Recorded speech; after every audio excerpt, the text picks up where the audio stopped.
My sister moved into my apartment without asking and then tried to charge me rent because she claimed she improved the atmosphere and organization. I'm 27F and my sister Ava is 31F. What just happened over the past 2 months has completely upended my sense of normalcy. I always knew Ava had boundary issues, but I didn't realize how far she'd go until she literally tried to invoice me for living in my own apartment. For context, I live in a 1-bedroom apartment in Chicago. It's a small 650 square foot place in Logan Square, but it's all mine. I've been here for 3 years and I love everything about it. I worked really hard to get this place after escaping a nightmare roommate situation back in 2022. I pay $1,400 in rent every month plus utilities, and I've built a cozy little life here. Remote work doing admin for a marketing agency, boring but stable, cooking experimental recipes on weekends, hosting game nights with my friend group every other Friday. The apartment gets cluttered sometimes because I'm not a minimalist, but it's never dirty, just lived in. My sister visits maybe once a month, always as a guest, and I thought that's how it would stay. Ava has always had a chaotic living situation. She's the kind of person who jumps from one arrangement to another without much planning. She broke up with her boyfriend of 5 years back in August after he apparently cheated on her. I felt bad for her. After the breakup she bounced between crashing at friends' places and staying in our parents' basement. She kept dropping hints at family dinners about needing a fresh start and wanting to reinvent her space. I thought she'd eventually sign a lease somewhere. I had absolutely no idea I was about to become her renovation project. Mid-September, I went on a 4-day trip with 3 friends to northern Michigan. We rented a cabin near Traverse City. I'd been looking forward to it for months. Ava knew my exact schedule because I'd mentioned it at a family barbecue in early September. Before I left, I made the mistake of giving her my emergency spare key. I told her it was just in case something happened while I was gone. A burst pipe, a package that needed signing for, standard stuff. She said of course, no problem, and I didn't think twice about it. The trip was great. I came back Sunday evening around 7 p.m. On the drive home, Ava texted me, "Can you grab coffee on your way? I'll Venmo you." I figured she'd stopped by to check on things or maybe water the plants I don't have. When I walked through my front door, I almost didn't recognize my own apartment. The furniture was completely rearranged. My couch had been moved from facing the TV to facing the window. My bookshelf was in a totally different corner. All my shelves had been cleared off and reorganized with items I didn't even recognize, like decorative boxes and fake succulents. My throw pillows, the ones I'd picked out myself, were gone, replaced with ones in beige and cream tones. Even my framed artwork had been taken down and rehung at different heights with different spacing. In the bathroom, all my products had been decanted into matching white bottles with labels like shampoo and conditioner written in neat handwriting. My toothbrush holder was new. My shower curtain was different.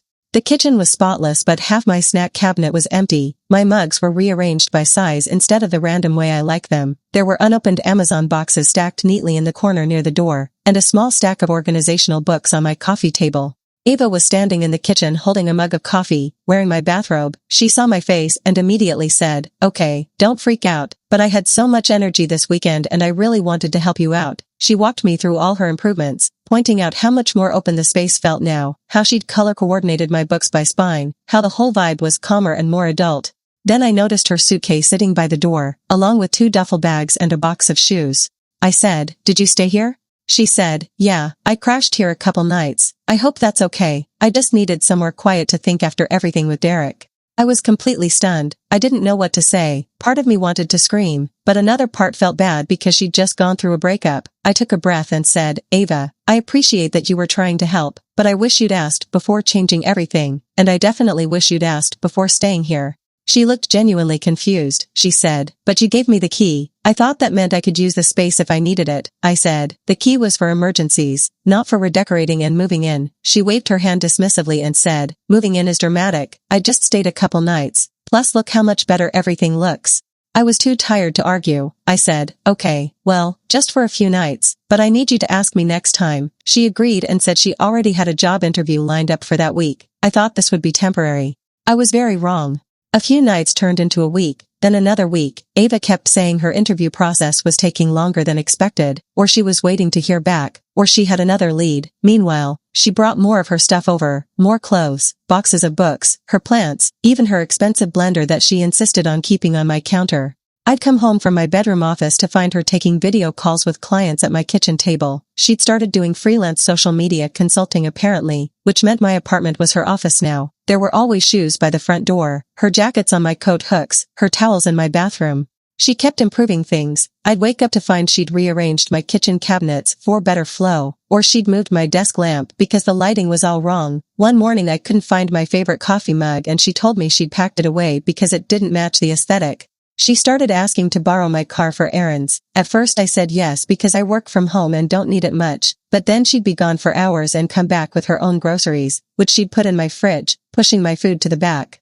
Her friends started coming over. I'd be in my bedroom on a work call and hear multiple voices in my living room. She was hosting these tiny wine and cheese nights without asking me. I'd come out to find 4 or 5 people I barely knew sitting on my furniture, drinking wine I didn't buy, eating cheese off my plates. When I brought it up, she said, "Oh, I thought you were working. I didn't want to bother you. Plus it's good for you to have more social energy in the space," like she was doing me a favor. By late October, I'd completely lost control of my own home. One day I came out of my bedroom to find Ava holding a label maker. She'd bought matching storage bins and was labeling everything: seasonal decor, miscellaneous tech, Ava's snacks, kitchen overflow. She was categorizing my belongings like I was a client. She made this comment about how the apartment was finally becoming an actual living space for adults instead of a college dorm. I'm 27. I've been out of college for 5 years. I was furious, but I didn't know how to express it without sounding unreasonable. I tried to reclaim some space by moving my gaming setup back to its original spot in the living room. I play console games with my friends most nights and Ava had pushed everything into a corner. She helped by completely rewiring all my cables and then installing this productivity tracking app on my laptop without asking. She said it was just to help you focus and manage your screen time better. I was becoming a visitor in my own apartment. I couldn't find anything. I couldn't relax. Every surface had been curated. My Friday game night stopped happening because Ava was always there and my friends felt awkward. One of them pulled me aside and asked if I was okay. I didn't know what to say. Finally, I'd had enough. It was a Tuesday night in late October. Ava was rearranging my spice cabinet. I walked into the kitchen and said, "Ava, we need to talk. I love you, but I need my space back. You have to start making serious plans to move somewhere else because this isn't working." She turned around and looked genuinely shocked. Her eyes went wide and she said, "What do you mean it's not working? The place is so much better now." She started listing everything she'd done, the organization systems, the aesthetic improvements, the energy work. She even said my work-life balance had improved since she'd been there because she'd been holding me accountable. I said, "I didn't ask for any of that. I need you to find your own place." She got quiet. Then she said, "Wow, I can't believe you're being like this. I've done so much for you." The next night, Wednesday, I came home from grabbing takeout. Ava was sitting at the kitchen table with her laptop. She waved me over with a serious expression. She turned her laptop around and showed me a document. It looked like an invoice. The header said Atmosphere and Organization Services, October 2025. Below that was my name listed as the client, then a breakdown. Daily wellness check-ins and accountability support, $150. Comprehensive spatial reorganization and aesthetic curation, $200. Ongoing atmosphere maintenance and energy management, $100. Consultation services and lifestyle optimization, $50. Total, $500. I stared at it. I actually laughed. I said, "What is this?" She said, completely serious, "It's what you owe me for October. I've been providing professional level services and you've been benefiting from them. Most people would pay way more for what I've done here." I said, "Ava, you moved into my apartment without permission. I never hired you. I never asked for any of this," she said, "but you've been using the systems I created. You've been living in the improved space. That has value. I could charge my consulting clients $150 an hour for this kind of work." I said, "I'm not paying you to live in my own apartment." She got defensive. She said the space was so much more livable now, that I clearly hadn't known how to optimize my environment, that she'd brought intention and calm into my home. She said most people would be grateful. I told her this was completely insane. She stood up and raised her voice. She said I was punishing her for being helpful, that I didn't appreciate how much energy and expertise she'd poured into making my life better, that I was being selfish and short-sighted. I said, "You need to leave. I want you out." She said, "Are you serious right now?" I said, "Yes, completely serious. You've overstayed. You've taken over my space, and now you're trying to charge me for it. This is done." She grabbed her laptop and locked herself in my bedroom for the rest of the night. I slept on the couch in my own apartment. The next morning, Thursday, I called our mom. I explained the whole situation, the moving in without asking, the redecorating, the invoice. My mom sighed and said, "You know how Ava is. She always means well. She's going through a hard time. Maybe you could help her get on her feet."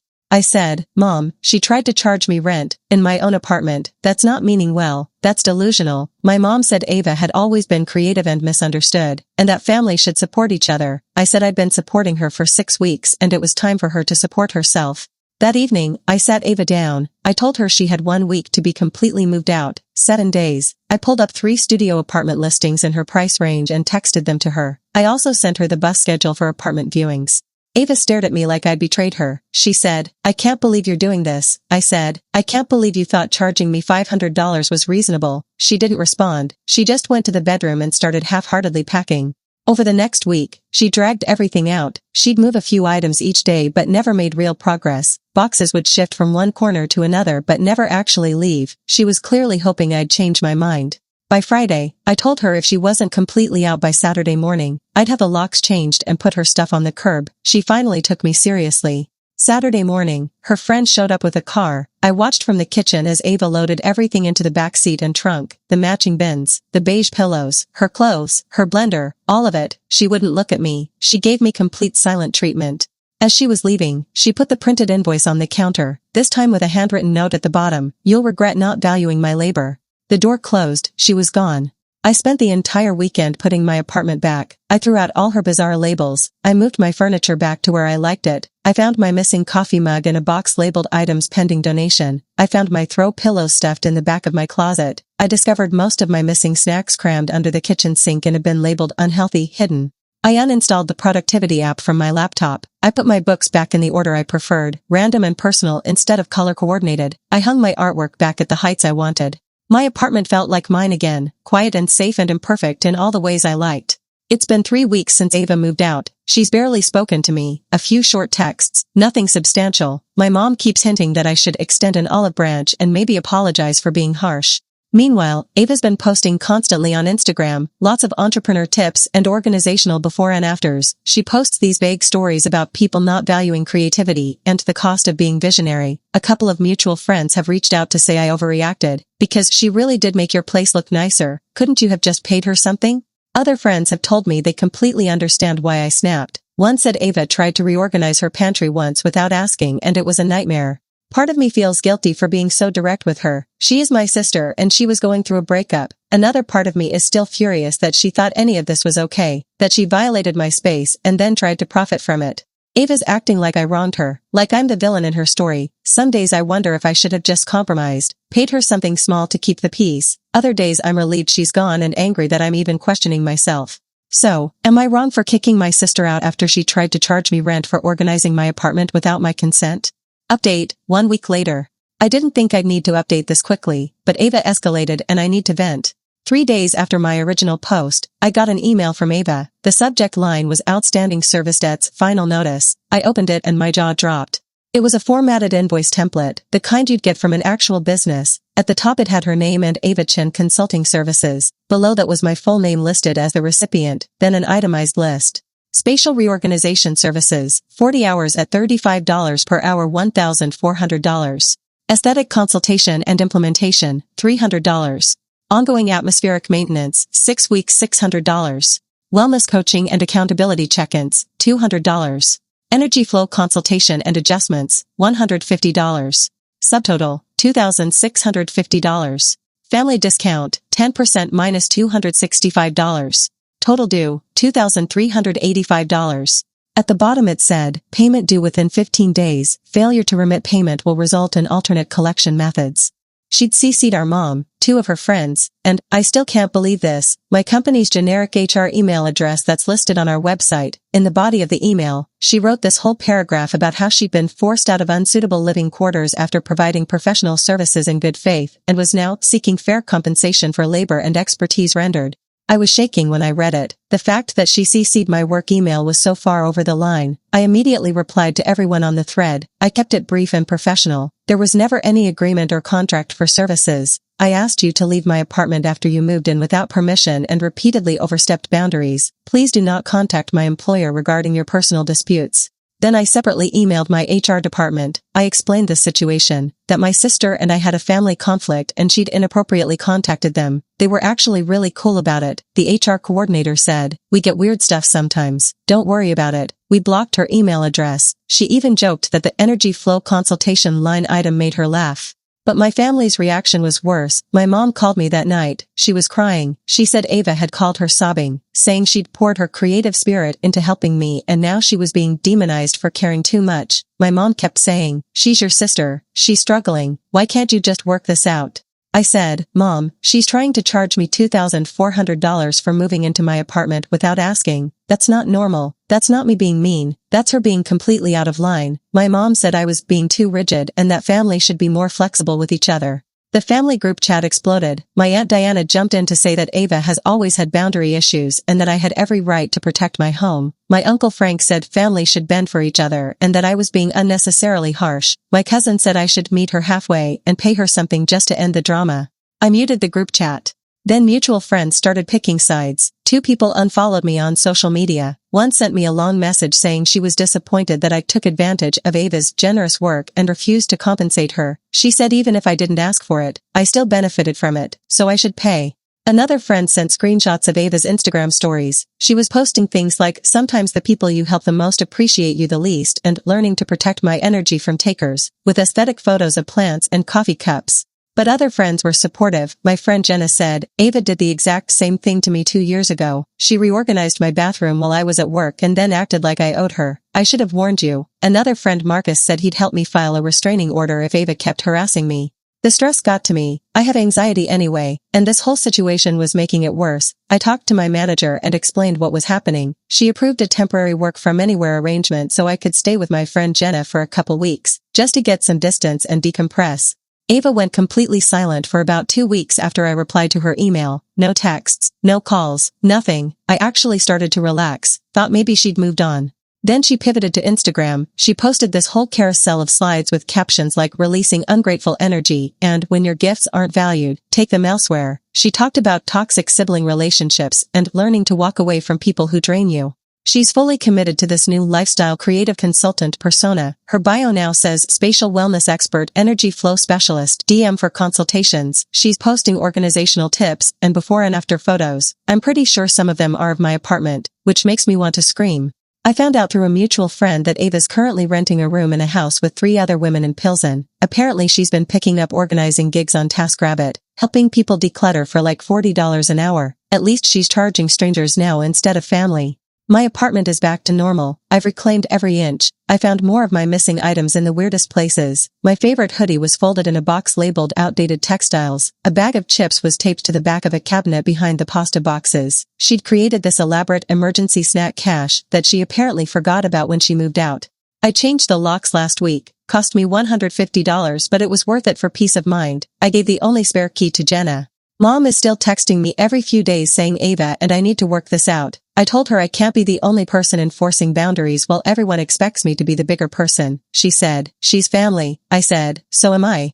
Ava hasn't apologized. She hasn't acknowledged that what she did was wrong. She's just posting more passive-aggressive content about unrecognized emotional labor and the invisible work women do. For now, I'm just focusing on work and my own stability. My game nights are back. My friends are coming over again. My space feels like mine.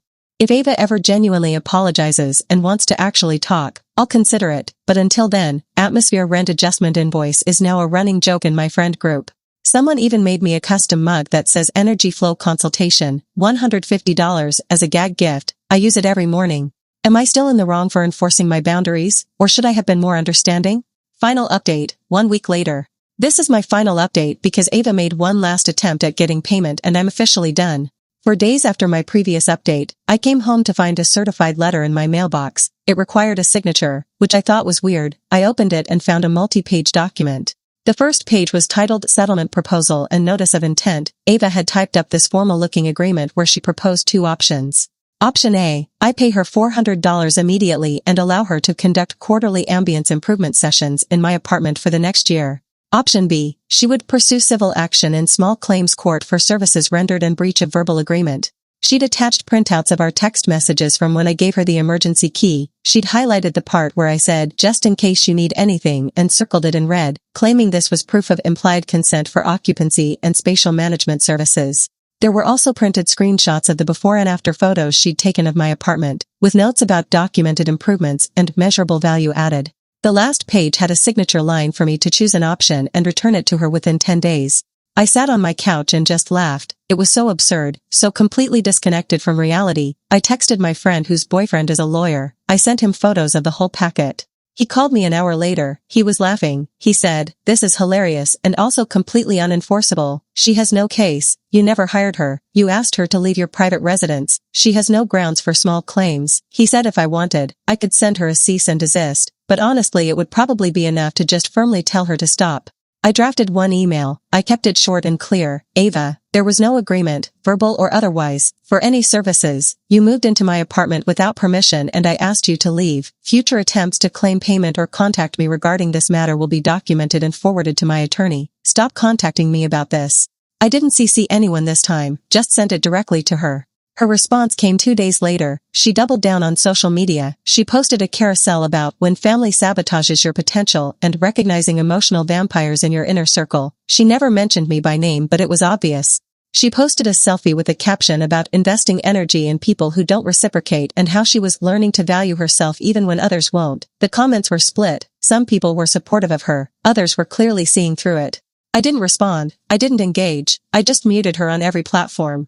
Then last week, something shifted. Ava sent me a text, just one. It said, "I know you're mad at me. I was trying to help but maybe I went too far with some things. I thought I was doing something good." It wasn't an apology, not really, but it was the closest she'd come to acknowledging anything. I sat with it for a day before responding. I wrote, "I need you to understand that moving into someone's home without permission isn't help. Trying to charge them for it made everything worse. I need space from you. If and when you want to genuinely talk about what happened without blaming me, I'll consider it. Until then, respect my boundaries and my home." She replied, "Okay." That was it, nothing else.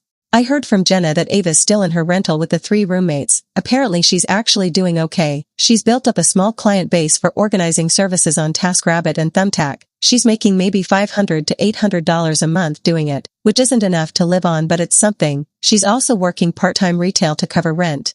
The important thing is she's organizing for people who actually hired her and want her help, not ambushing family members and demanding payment. Her social media has shifted too. She's still posting organizing content but it's less about me now, more about her own journey and actual client projects. With permission apparently, she's toned down the victim narrative. My apartment has never felt better. Everything is exactly where I want it. My gaming setup is back in its spot. My Friday game nights are running again. My friends joke about the whole situation but in a supportive way. I taped the original $500 invoice to my wall above my desk as a reminder to protect my boundaries. My friend group calls it my inspiration board. Mom has finally backed off the pressure. I think she realizes Ava actually was in the wrong. She still wants us to reconcile eventually but she stopped pushing for it to happen right now. Family events are awkward. Thanksgiving is coming up and I'm not sure what that's going to look like. I told my mom I'll come but if Ava tries to discuss payment or bring up the apartment situation, I'm leaving immediately. My mom agreed. I saw Ava briefly at a family thing last weekend. We were polite but didn't really talk. She looked okay, tired but okay. We made eye contact once across the room and she gave me the small nod. I nodded back. That was it. I don't know if we'll ever have a close relationship again. What she did damaged something fundamental. The trust is gone. Maybe someday we'll rebuild something, but it'll never be what it was. For now, I'm focused on my life. My job is stable. My apartment is my sanctuary again. My friendships are strong. I've started therapy to work through the boundary issues this whole situation brought up. I'm learning that protecting my space doesn't make me selfish. It makes me healthy. Ava tried to turn my home into her project without asking. She tried to profit from invading my privacy, and when she couldn't get what she wanted, she tried to manipulate our entire family against me. But I stood firm. I enforced my boundaries even when it was uncomfortable, even when people told me I was wrong, even when I doubted myself. My home is mine again, my life is mine again, and honestly, after everything that happened, that's the only outcome that matters. If this experience taught Ava to actually respect boundaries and only work with willing clients, maybe something good came from it, and if it taught me to protect my peace without guilt, then it was worth every uncomfortable conversation.